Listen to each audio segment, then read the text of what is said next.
Like, you need to save my life over this baby's. I've got 2 other children. But the only way we're going to save her life is taking her uterus.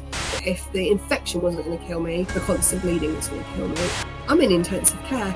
No, we need to put you under a general anaesthetic right now, otherwise you're going to bleed to death. Being in an induced coma causes early onset menopause is that it has a 30% mortality rate. We're planning a funeral for this baby. 7 blood transfusions by this point because I'm just bleeding. I've lost my uterus. My fallopian tubes are removed, having lost all your fertility at 33. This podcast contains discussions of severe birth trauma, including placenta accreta and hysterectomy. Some content may be distressing to viewers. Today you hear from a woman who lived through a serious pregnancy complication, placenta accreta. That's when the placenta grows deeply into the uterine wall and doesn't detach after delivery. It can cause severe bleeding and become life-threatening. I'm joined by Erin. She experienced placenta accreta, was placed under general anaesthesia during childbirth to find her entire reproductive system had been removed during surgery. Through her story, we want to show the side of childbirth that often gets hidden. It's not always smooth, and it's rarely simple. So let's get started. Before we start, I want to thank everyone for listening to this podcast. It means so much to me. So I've got one small favour to ask. Can you please hit the subscribe button? I don't have a production team, so it's only me working tirelessly behind all this. So this would help me to bring more episodes of Silent Struggles to you. So if you could help me help this podcast by hitting the subscribe button, that would mean the world to me. So let's get started. So thank you for joining us today, Erin. Can you tell me a little bit more about yourself, your pregnancy journey, and your story, please? Okay, so I'm Erin, obviously. I'm 34 now, and I've got 3 children. I had my first at 26, my second at 31, and my last baby was born last year when I was 33. And I had 2 relatively straightforward pregnancies. With the first 2, I had actually had some issues with infertility between babies 1 and 2, so we ended up having IVF, and then my daughter was born almost 3 years ago. And then my last baby boy, it was a big shock when I found out I was pregnant just before Christmas in 2023. Was not expecting to ever fall pregnant again. The doctors had said to me, you've got unexplained infertility, but, we don't actually have a reason for it. You might fall pregnant, you might not. In my mind, I was like, yeah, I'm never going to have another baby ever. Got the absolute shock of my life. And then it all came crashing down about 5 days later when I started bleeding quite heavily. So I ended up in early pregnancy unit, and they said you've got a subchorionic hematoma, which is basically they called it a bruise. So somewhere in your uterus there's a bruise going on, which is why you've got these bleeding episodes. And while I was passing quite big clots and I was thinking I'm having a miscarriage, all that kind of stuff. I went to the first scan, I think I was about 6 weeks roughly after the bleed, and they said, you have a baby in there. The baby has a heartbeat, but the heartbeat's really slow. So expect to miscarry. I then sat at home for 2 weeks thinking, okay, any minute now I'm going to miscarry. And then 2 weeks came and went. I went back at 8 weeks, and they were like, oh, no, everything's fine. So I'd gone through all of that kind of thinking in my head I was losing my baby. Meanwhile, looking after a 1.5-year-old, and my son was 6 at the time. Looking after those 2, still trying to work. I actually was signed off work during that time, quite rightly so. I'd also resigned from my job just to make it even more difficult. I had resigned from my job, so that was even more stress, but I've managed to get my job back in between that time. So I went to early pregnancy. They said, yeah, all is fine. And then everything was great. Went for my 12-week scan, no issues whatsoever. I was on aspirin. Put me on aspirin from I think I was about 10 weeks because my elder 2 children were both known as SGA, which is small for gestational age. Okay. So my eldest was born, I think, on the 6th centile, and my daughter was born on maybe the 5th centile. They were 5 and 6 pounds respectively at full term. Really? Wow. So they said, right, you need to start on aspirin. So absolutely fine, taking my aspirin. 12 weeks came and went, no problems. 20 weeks came by, and I had my 20-week ultrasound, and they said, just that your placenta is low-lying, so it was sitting underneath. Baby's here, placenta's sat here, whereas normally you'd expect it to be anterior, which is at the front, which is when women sometimes find movement a bit later on in pregnancy, or posterior, which is towards your back. They said it's low lying, it's completely covering your cervix at the moment. And I was like, okay, I'd had this before in my first pregnancy with my son. And I just remember coming back for scans every kind of 6 to 8 weeks until I was probably about 36 weeks. And they said, oh, yeah, it's completely moved out of the way. It's moved all the way to the back now. You're absolutely fine for a vaginal birth, which is what I had. Never had it with my daughter. Did have an elective cesarean with her for personal, had trauma of the first birth, but in hindsight was not traumatic at all compared to what I went through. So on the 20-week scan, low-lying placenta, they said come back at 28 weeks. That was it. There was absolutely no advice given at all about avoiding things like intercourse, avoiding any strenuous movement. It's just, it'll probably move, come back at 8 weeks. So nothing happened for 5 weeks. Then at 25 weeks pregnant, I woke up one morning and had kind of brown spotting. And I was thinking, okay, was 24 weeks, sorry, 24 weeks. No, I wasn't, sorry, I was 25 weeks. It doesn't matter. 25. 25 weeks, had some brown spotting, called up triage, and they said, oh yeah, come in and have a little look. So I came in, they did an examination, and they said, actually there's nothing really there. I was like, okay, fine. They didn't give me any advice after that whatsoever. And so I went home, I stayed the night there, went home in the morning, didn't think much of it. I was going on holiday that weekend. That was on the Monday, and on the Sunday we were going on holiday. So on the Saturday afternoon, it was about 3:00. I said to my husband, I was like, right, I'm going to go pack my suitcase now, like get all the kids' stuff ready, all of my stuff. Went upstairs, just sat there packing the suitcase. And I was like, oh, I need to go to the toilet. So I went and sat down, started having a wee, and I went, why is this going on for so long? And then in my mind, I'm like, oh my God, my waters are broken. I was 25 plus 6 that day. Or no, I was exactly 26 weeks on that day, exactly 26 weeks on the Saturday. And I was like, my waters are broken. And I looked down and it was bright red. It was blood. It was the whole toilet. You couldn't see any, it was just no clear water. It was completely red. And I just looked down and I was like, oh fuck, what do I do? And my husband, I had all the doors shut because the kids were downstairs playing, and I was like banging on the floor to get to my husband, and he couldn't hear me. So I ended up trying to phone him, picked up my phone, tried to call him, even though he's literally sat downstairs in my living room. My father-in-law was around at the time as well. My husband didn't answer his phone, so I rang my father-in-law and I said, can you get Dan? And he was like, yeah, Dan's coming up. Dan came upstairs and he took one look at me in the bathroom and was like, oh my God. And we were both like, okay, what do we do now? So I phoned triage at the hospital I was at, and they said, if you are bleeding that heavily on the toilet, you need to call an ambulance. So we ended up phoning 999, and they came about 20 minutes roughly later. I had to they were like, have you got an old towel? So I had to shove a towel in my shorts.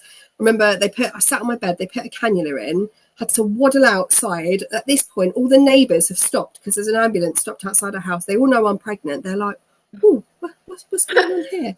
And and I'm like wheeled out. Actually, no, I walked out, but I was like, oh my God, please. And everyone's like, are you okay? Are you okay? I'm like, yeah, I'm fine. Just gonna take a little trip over. And I could feel myself still bleeding. And I remember being sat in this ambulance, and there was the most kindest man. I don't know what his name was. I can't remember in all that rush. And I said to him, please don't let me die. And I know that sounds so dramatic.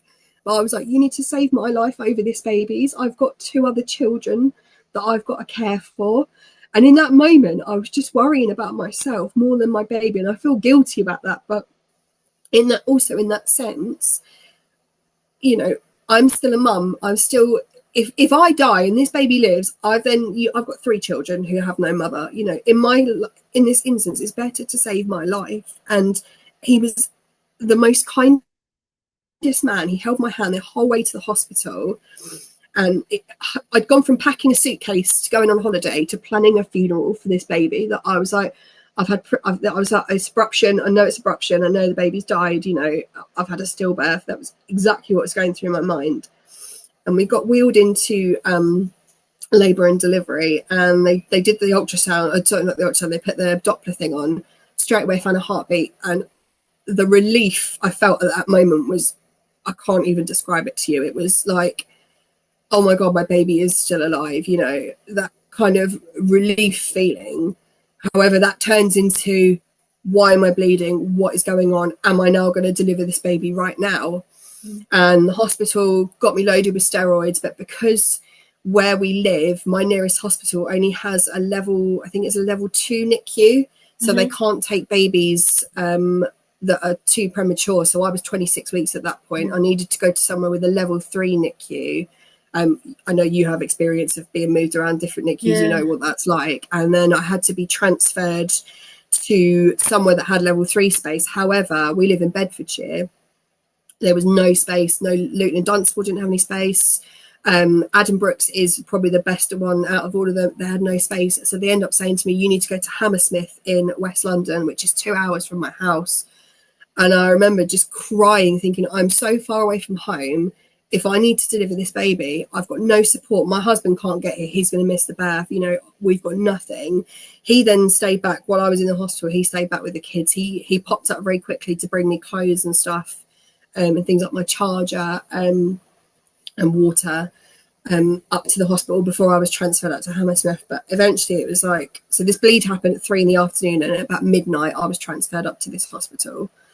And while I was in there for 5 days, and we had on and off bleeding. Every time I bled, it was like move you to and like antenatal, to labour and delivery, then back to prenatal, then back to just backwards and forwards the whole time. And eventually my bleeding had stopped for 2 days, and they said, right, you can go home.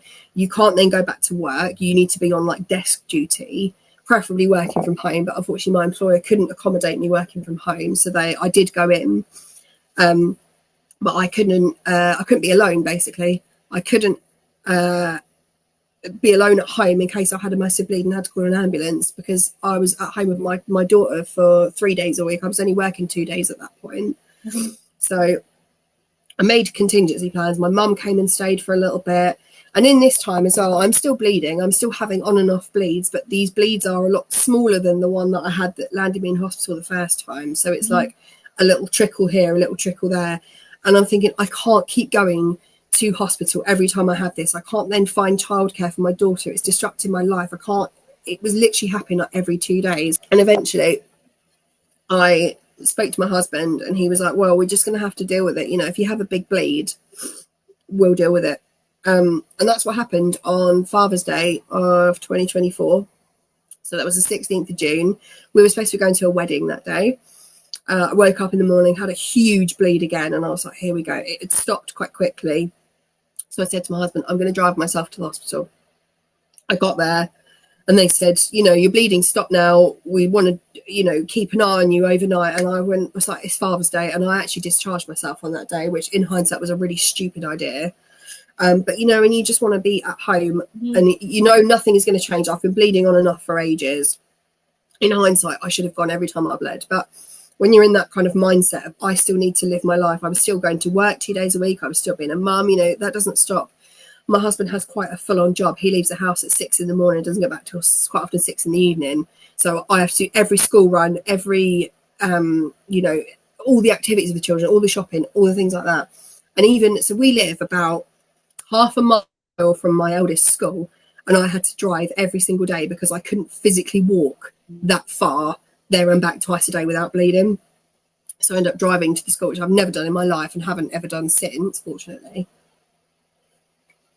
And then after Father's Day, so that was on the Sunday, I had a consultant appointment, which I had to push for, because after my bleed and discharge from Hammersmith, they didn't seem that interested. They were like, go back to your local hospital. And I was like, okay, great. What do I do then? Do I ask for scans? Do I ask for consultant appointments? Like, I was kind of left in the lurch.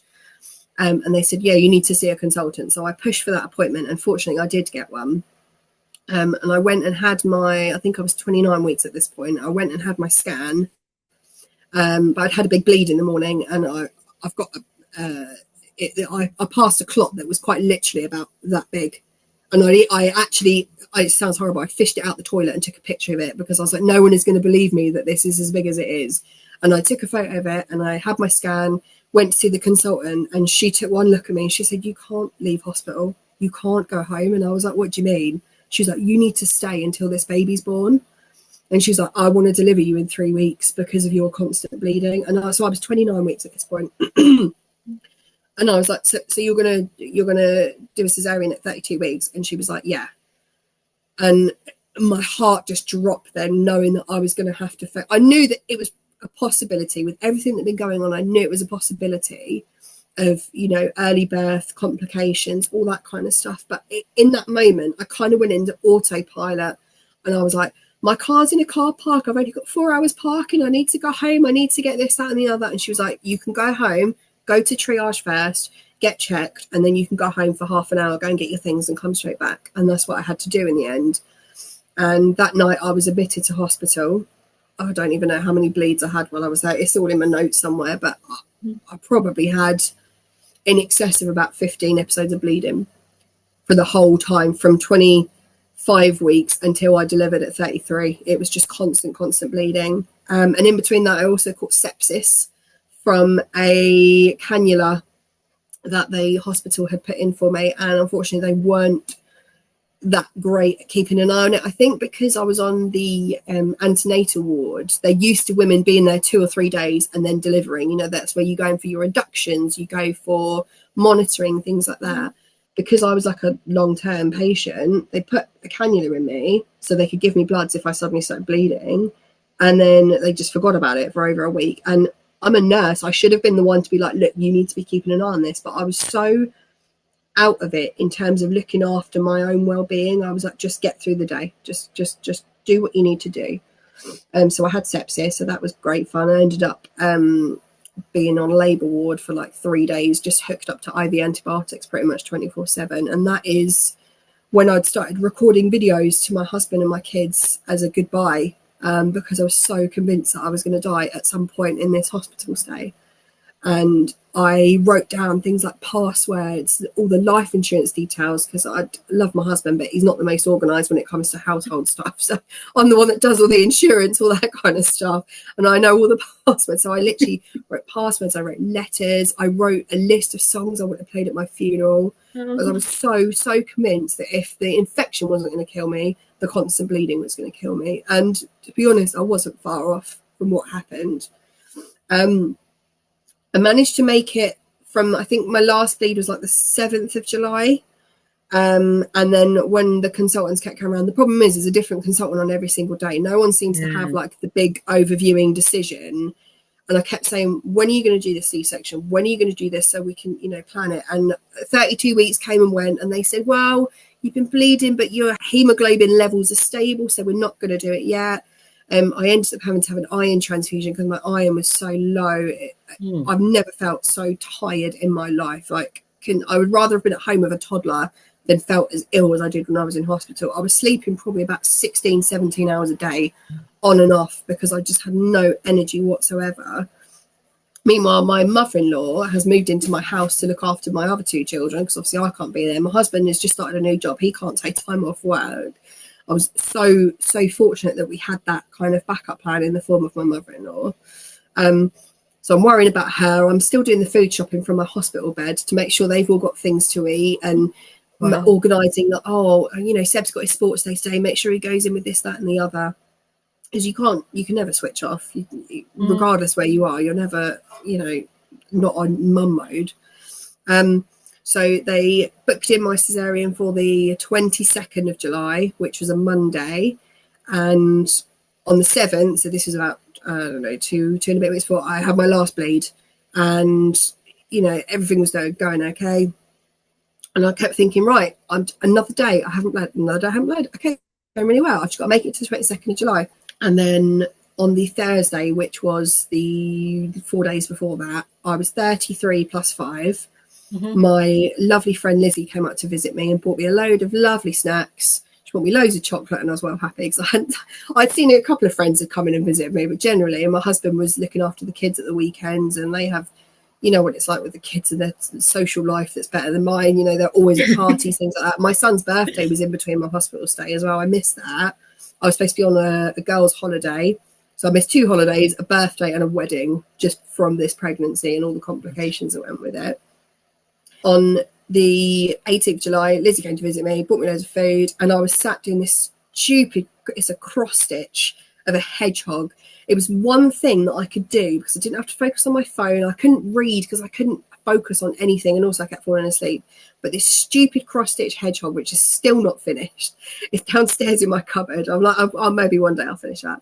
And I was doing it, and I suddenly felt this gush, and I just went, oh no. And I stood up, blood everywhere. And it's like it's coming a lot quicker and thicker than the others before, and I'm thinking, oh great, here we go. And I've had this bleed on and off for, you know, it was exactly a month I was in before I delivered. And my husband, he was going to go out for a run, and I texted him saying, just hold off on your run a minute, I've just had another bleed, they're just taking me around to labour now just to sort of keep an eye on me. And he was like, yeah, not a problem whatsoever. And they were wheeling me down. It was sort of panic stations. They were wheeling me down. I was like, okay, fine, not a problem. I got round into the labour room, and the consultant said, right, I'm just going to examine you. And I was like, okay. And as she did, it was like a massive watery bloody gush. And she went, I think your waters are just gone, and you're 3 centimetres dilated, and your placenta's starting to come out, so we need to get you into theatre like now. And I was like, oh, okay. And then I know it's happening to me, but in my mind I was like, oh, okay, cool, we're having a baby today. Like just that, completely unaware of the situation. And I said it to someone afterward. I was like, it was like a Netflix film. It was like I was watching someone else's life. Like it truly wasn't happening to me. So I rang Dan, and I was like, okay, yeah, you're gonna have to come down here. He was like, oh, okay. I went, yeah, they're going to deliver the baby now. He was like, what? I was like, yeah, they're going to deliver the baby now. And I said it so calmly and so like nonchalantly. And then eventually I was like, don't worry, you've got a bit of time. They're going to start the epidural now. And the consultant turned to me, she went, no, we need to put you under a general anaesthetic right now. Otherwise you're going to bleed to death. And I was like, oh, okay. And then the panic started to set in a little bit more at that point. Fortunately, by the time I got round to theatre, there was a bit of a delay because there was still someone, they tried to push me into theatres, and there was someone literally in there having just delivered. And they were like, oh, sorry, we'll come back in a minute. It's so stupid, but I remember really laughing, and I made eye contact with this woman that's just had a baby while they're about to take me in, and I was like, so I gave her a thumbs up.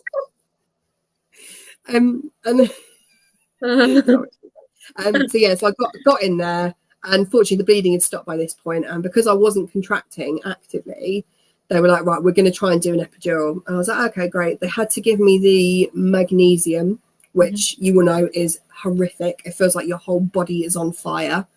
They said it's probably not going to make much difference, but we're going to give you this magnesium anyway. I was like, okay, fine, not a problem. My husband did make it at that point, which was quite helpful. He came into scrubs, and I remember I was starting to be a little bit woozy at this point, and I was like, oh, you look like a doctor. And I remember just really giggling the fact that he looked like a doctor, because he's not, he hates blood, he hates all medical kind of stuff. He's truly out of his comfort zone in there. So they started doing the C-section for me, and I could feel everything. I could feel every single tug, pinch, and I said, you got to stop. And they were like, right, we need to put you under now. And I felt like I probably should have just done that in the first place, to be honest. But it's that kind of thing, like you want to see your baby being born, and it's kind of, I had that with my other two, and I really missed out on that this time. And even my brother a few weeks ago said to me, oh, what was Milo like when he was born? I was like, I don't know. I was asleep. I don't know. I don't know if he cried. Apparently he did, but it was all questions I had to ask later on, because there was just, I think the focus was then shifted. Once he was out, he was 33.5. He weighed £4.9. He was actually okay, considering he was quite small. He still had to go to NICU for a little bit of respiratory care, but he was actually, in hindsight, okay. However, I was in a really bad way at this point. When they opened me up, Milo came out fine. My placenta had come off almost in like sections, in chunks. It was like, she said, the consultant said, it was like trying to pick up porridge outside in your body. It was like trying to pick that up. And it was just not coming away from my uterus. Your uterus is supposed to contract, and your placenta is supposed to go, and your uterus then goes back to a normal size. Mine didn't do that. It was coming away in chunks. It was very bitty. When eventually they did get it away, it was like dimpled, rippled, and there was still loads stuck inside me. At this point, my blood pressure is virtually non-existent. I've had 7 blood transfusions by this point, because I'm just bleeding. I had I think 7 units of blood, 4 of something frozen, something plasma. But I had to have the platelets, which is the clotting stuff, because my body was just not, I was bleeding to death, basically. Obviously, I didn't know any of this because I was in, I was put asleep in a general anaesthetic. And eventually they had to call in the on-call gynae consultant, like the head one of the hospital, to come in and make a decision. And I think at this point they had a conversation with my husband about what to do. I had said, I'm okay if you need to do a hysterectomy, but it was always discussed, but it was never really something they thought was going to happen, because I didn't have the like classic signs of what is placenta accreta, which is what I had. I didn't have the kind of risk factors for it. And so they had to have the discussion with my husband, we need to do this hysterectomy. We need to save her. Like, the only way we're going to save her life is taking her uterus. And I was prepared for that. However, I didn't actually expect it to happen. It's one of those things that it's like, oh, you cross the road, you might get hit by a car. It's probably not going to happen, but you run that risk every time you cross the road. You run that risk every time you do something like that. It's like one in a million chance of it happening. But I was like, yeah, if it happens to me, fine. However, that's my kind of like autopilot, that kind of worst case scenario mind. I was like, yeah, if it happens, it happens. If it doesn't, it doesn't. And in hindsight, I probably should have researched a little bit more about what that entails and what that would involve, because that's what happened. And I woke up next morning, I think it was about 9 o'clock. So this is the 19th of July. And I looked around and I thought, I'm in intensive care. I've never been to intensive care in my life. I used to work in intensive care, so I know kind of what it looks like. Not that hospital I was at, though. And it was such a weird, calm feeling. I was like, okay, I'm in intensive care. This is, okay. And then they took the breathing tube out. And the first thing I said was, where's my baby? And they were like, oh, he's in neonatal care. He was born. And I was like, what time is it? What day is it? Thinking it had been like an hour. And it wasn't. It was the next morning. They were like, oh, yeah, it's the next day. And I was like, so 14 hours have passed. And they were like, yeah. And it was that like realization, I've just lost one night of my life from being in an induced coma. And that I wasn't expecting at all. And then I remember, like, I said, where's my husband? He eventually came in, and then they had to kind of break the news, you had to have a hysterectomy. And I was like, oh, okay. Like, and they didn't really go into much detail at that point because they didn't have much information. It was only kind of in the days afterward I started getting little snippets of information about what happened, about all the blood loss, all of everything that they tried to do. And I think it was only about a week after that I finally got the full picture. Eventually, after ITU, I was doing quite well. I was sort of breathing on my own. I was able to eat and drink. So they did take me back down to recovery because they didn't have any space on the antenatal ward. And in hindsight, it was probably a good thing to stay in the recovery because antenatal ward was absolutely horrific. You've just given birth. You are the most vulnerable you've been, yet you're in a 6-bedded unit and there's lady next door to you with a baby, lady the other side of you with a baby, lady opposite you with a baby. And you're like, my baby's not here. My baby's down in NICU. I've had a C-section under general anaesthetic. I can't walk to go and see him. It took, I think he was almost 24 hours old by the first time I got to see him. And I remember getting wheeled into NICU and I didn't know which baby was mine. I was like, I don't know which one he is. He could be any of them. I actually looked at another baby and I was like, oh no, that's not him. I know they all kind of look the same anyway, but it's just that really kind of disconnecting feeling, I think, of having a baby in NICU. And also you haven't witnessed that birth. You haven't seen him being transferred around, and you can't, it's not like you can just walk down the corridor to go and see him. You have to rely on other people. I think I only saw him maybe 3 times in the first 3 days of his life because I just could not get down there. And I was trying to get help from the hospital staff, and eventually I just started walking down there. So the antenatal ward is on the first floor and NICU's on the ground floor. Down a set of stairs, I was just going up and down. I was like, I can't, I'm waiting for someone that's not going to come and help me, so I'm just going to get up and do it myself. And to be honest, it's probably the better recovery I've had out of my births because I didn't really have a choice to get up and get my ass downstairs and go and see him.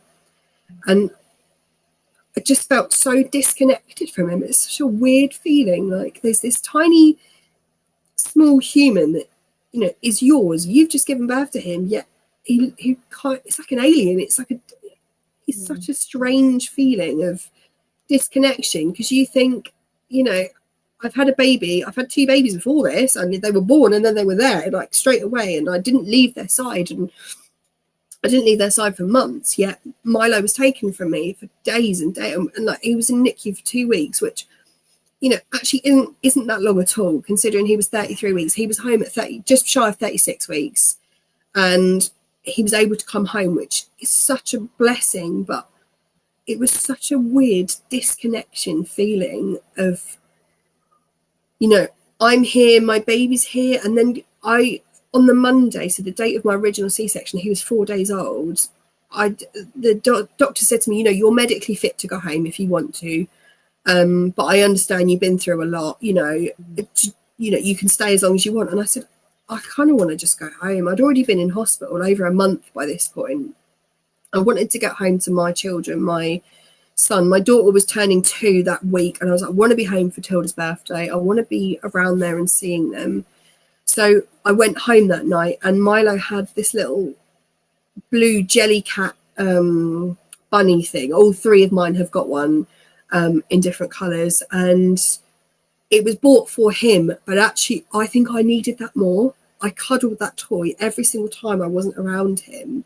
And on the drive home on that Monday night, my husband and my son came and picked me up, and I just sat and cried the whole journey home, even though it was my choice to leave the hospital. Sorry. It was my choice to go home. I was medically fit for discharge, but, you know, there's part of me that's in that hospital now. Part of me is there. And I don't know if the NICU elements have affected me more than the birth. I mean, it's a difficult one. With my accreta, so what it was placenta accreta, which is where your placenta embeds itself inside your uterus, and it means it starts growing into the wall of the uterus, and there's your like sort of, you know, your placenta here, and when you give birth, placenta comes away, uterus shrinks again. Mine was like that, wedged. It was never going to come out on its own. There's 3 kind of degrees of what I had. So there's placenta accreta, placenta percreta, and increta. And percreta is where it starts growing into the like myometrium, the like outer side of your uterus. Mine unfortunately was never able to be picked up because of where mine was. It was not a classical presenting case. So one of the risk factors is a previous cesarean section, which I'd had, and it embeds in your C-section scar. You sometimes get ectopic pregnancies that embed in your C-section scar, and then sometimes if you don't have that, you can get your placenta grown into your C-section scar. I didn't have that. Also, for some reason, it's more common in IVF pregnancies. This one for me wasn't an IVF pregnancy. My previous one was. So it was one of those things that the doctors have said to me in their report kind of thing. In hindsight, we could have contacted a specialist centre, but your case didn't present as kind of like a classical presentation, because normally they'd send you for an MRI scan at that point if they suspect it. But since coming out and I've had all the confirmation, yes, it was accreta. No, it wouldn't have changed the outcome. You would have always had a hysterectomy. We just might have known about it beforehand. There is, I think it depends on the varying levels of accreta if you need a hysterectomy, but I think something like 95% of the time it ends in a hysterectomy. One of the saddest kind of statistics that I read is that it has a 30% mortality rate if undiagnosed prior to birth. So, you know, for me, that was a 30% chance I'd have died that day. And that doesn't sound like a big statistic in the grand scheme of things, but actually, you know, it is quite a big statistic for me as a mum of 2, now 3. You know, my children could have lost their mum that day. The baby that had just been born, he could have lost his mum. My husband would have been a widow at, he was 36 at the time. I lost my fertility. I've lost my uterus. I've lost my fallopian tubes are removed, and my uterus. So I've lost all reproductive organs at 33, and I don't get periods anymore. I have no chance of having any other children. I didn't want any other children, but it's not the point, you know. That choice has been taken away from me now, and there is no going back from that. And I know that was always going to be the case with him because of the way it sort of presented itself when I was having my C-section. But, you know, it would have been nice to have had a bit of time to prepare for that, and maybe I would have savoured pregnancy a little bit more, and, you know, tried to take more pictures. I've got hardly any pictures of me pregnant with him. One, because I was so ill, but two, I was like, oh God, I've done this 3 times already. I just got, you know, the first one I was taking pictures like every week. Second one, maybe not so much, but him, I think I've got 3 photos of me pregnant with him. And I wish in hindsight I'd kind of savoured that a little bit more. And it's just, it's a really strange feeling having lost all your fertility at 33 and knowing never going to have any children again. You know, one of the big takeaways from all of this is I went through something completely and utterly life-changing, but I don't know a single person this has happened to. And I think it's such a rarity. There's no UK charities. I'm on a couple of like Facebook forums, but they're mainly women in like America and Australia that this seems to have happened to. And for me personally, a lot of people have known about it because they've had the kind of classical presentation of the placenta starting to embed itself in the section scar, or they've been able to pick it up on ultrasounds. Whereas me, it was such an anomaly. I don't know a single person it's happened to. And I think it's such an isolating and lonely feeling for me, knowing I'm the only person. And even the one of the support workers in the hospital after birth came to me and said to me, oh, you know, I've worked here for 20 years and I've never heard of this happening to anybody. And I know it's supposed to bring me comfort, but in that moment, I just thought, Jesus, like, this is not a normal thing to happen. And also the hospital, as great as they have been, they left me with no information whatsoever. You know, I'm at risk of going into early menopause now. And that's only from reading out and finding out through these forums. Pardon? Is it because there's no estrogen that you produce with your well, no, because I still have ovaries, so I still technically produce an egg every month. It just gets released into nothing, and my body kind of reabsorbs it. But it's the trauma of having everything removed like suddenly that causes early onset menopause. My ovaries are kind of just floating there, just hanging about at the moment. Sorry, I don't know why I've done that, but they're just sort of hanging about. They're not doing anything. They serve no purpose. And from what I've read from other people, it's kind of like it triggers that, well, we're not needed. I'm just going to shut down now. And I don't know if that's going to happen to me. I've had no blood tests. I've had no kind of update. One of my friends texted me the other day and she was like, oh, do you take any supplements of collagen or anything? I was like, I don't take anything. And they were like, oh, do you not need to? I was like, I don't know. I was kind of, right, here you go. You got no uterus. Off you go. Here's a baby. Look after it. And I think it's only the last kind of month or so that I've really started to come to terms with what's happened to me. I think, like I said to you, it's like watching a Netflix film. It was like someone else's life for so long. But equally, when I got home, it was like, right, you've got a 2-year-old, a 7-year-old, and a newborn baby to look after now. You know, you don't have time to think about how you feel because you are now back into mum mode again. You've got to think about everybody else apart from yourself. And the build up to... Did you get any support? Do I get any support? No. I mean, I've got great family support. The surgery? I got a bit of mental health support, yeah. Mental health were a bit... they were like, oh, here's some antidepressants. Go and take them. And I was like, okay, great. What do I do after that? And I got referred to something called Ocean, which is like our local kind of birth trauma service. But I was deemed not severe enough. You know, you're not actually that severe. You don't really need any kind of support at this moment in time. But, you know, if things change, let us know. And I was like, well, what needs to change? Do I need to be suicidal, you know, for me to need this support? I mean, it's a hard one because I feel like generally day to day I'm fine. But I do have quite a strong PTSD element going on. I alluded earlier that I work as a nurse. I have now had to change my job. I used to work in theatres, so I used to work in surgery. I can't stand blood. I can't stand any kind of gore. Every time even one of the kids cuts themselves, I'm like, I have to take a real like moment and a deep breath because I'm so traumatized by the sight of blood.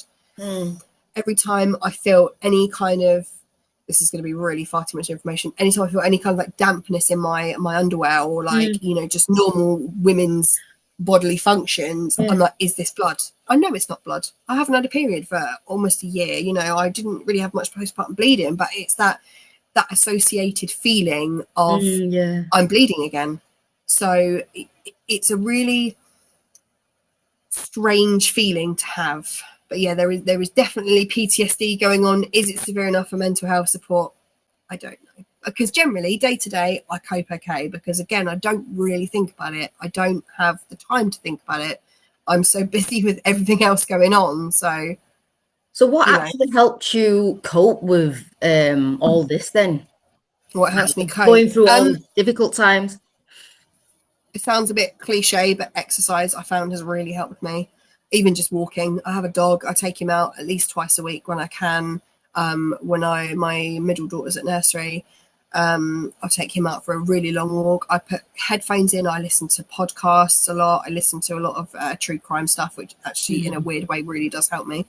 And I just try and kind of switch off that way. Exercise. I've also started training for a marathon for Bliss, because when I was in hospital, knowing that I was going to be delivering early, the information from Bliss was so helpful in preparing myself what to expect if you know your baby's going to be in NICU. And even afterward, just the support Bliss were incredible. So yeah, I'm running the London Marathon next year for Bliss. So that is now refocusing my mind. You're running the marathon? No, I said that. What's the date that you're doing it? Oh, what's the date? Sorry, I thought you said the same. The 26th of April. Sorry, I can't. Really? And I've never run further than 5K in my life, so this is going to be very interesting how that goes. What advice would you give to other like mothers that been through similar situations, say like having a hysterectomy? Yeah. What advice would you give them? In terms of a hysterectomy, I mean, it's a difficult one, because I didn't know I was going to have it, and overall in my body I don't think it's changed much, other than the fact that I don't get a period and I can't tell when I'm ovulating or in my luteal phase, apart from the fact that I want to murder everyone. That's usually a telltale sign. But that's a really tough one, actually. I don't know what advice I'd give. I think prepare yourself. I think if you're knowing you're having a hysterectomy for other reasons like endometriosis, I think prepare yourself, but also be kind to yourself. I think that's a really big one. Don't punish yourself for something like that. And if that is the way that you're going to get your kind of symptoms under management, as long as you are at peace with that decision, do what you need to do. Do what you need to do to feel comfortable, and also give yourself a bit of grace. It's uncontrollable at this point. You can't change it, and that's, I think, in my situation I couldn't change it. Knowing that was going to happen after the fact, that would have happened anyway, it was quite comforting almost, because I think nothing I could have done would have changed it. Nothing I could have done would have changed my bleeding. Nothing I could have done would have changed the fact that I was going to have a premature baby. It wasn't like I'd gone out lifting weights or something which had caused all of this. It was inevitable. It was going to happen. Another bit of advice: reach out, get support if you need it, even if it's like not even mental health support, like practical support, like family. And reaching out to people, say, look, do you want to go for a walk? Do you want to do this? Do you want to do anything? Can you look after the baby for an hour? It's so funny, the difference in, even though Milo was premature, I got out with him so much more, and I did so much more because I've gone through that near-death experience. I think for me it really changed my mentality, in the sense that I'm not invincible. My life is short. I could go any minute. Why am I wasting my time? I spent so many years dealing with anxiety and depression, and actually I think honestly, it's one positive to come out of this. I don't feel as anxious and depressed as I do now, because I always think, what's the worst case? What's the worst that can happen? Well, actually, worst case kind of did happen for me, and it wasn't as bad as I thought it was going to be. I didn't die. That's the main thing. I did not die. And I think in that mentality, it's kind of given me this almost like, well, I can do anything now. Like, I'd never have signed up for a marathon. I'd never have run a marathon 4 years ago. I hate all exercise. However, it's given me that focus, and actually I can do it, and I want to do it, and I want to be there, and I want to be that mum that cherishes all moments of my kids and makes these memories, because you don't know when it's going to be taken away from you. And although it was a shit thing I went through, that's the one positive I take away from that. Amazing. I mean, thank you so much for sharing your story. It's not easy Thank to talk you. about your traumatic experience, and your honesty we really resonate with so many women, and Yeah. you give them strength and hope, and your voice Yeah. really matters. So thank you so much for sharing your story, Erin. No, thank you for having me. And you know, like if one person hears this and has gone through what I've gone through, you know, feel free to reach out. I'm an open book. I will talk to you about these things because it's such an isolating and lonely time to go through. Thank you for listening to this show. If you like this show, like what we're doing here, and you want to support us, the free way to do so is to hit the subscribe button. If you're struggling and you want to share your story, please check out the link in the description. I will promise to do my best to create awareness for the conditions that people are struggling silently. Thank you, and see you next time.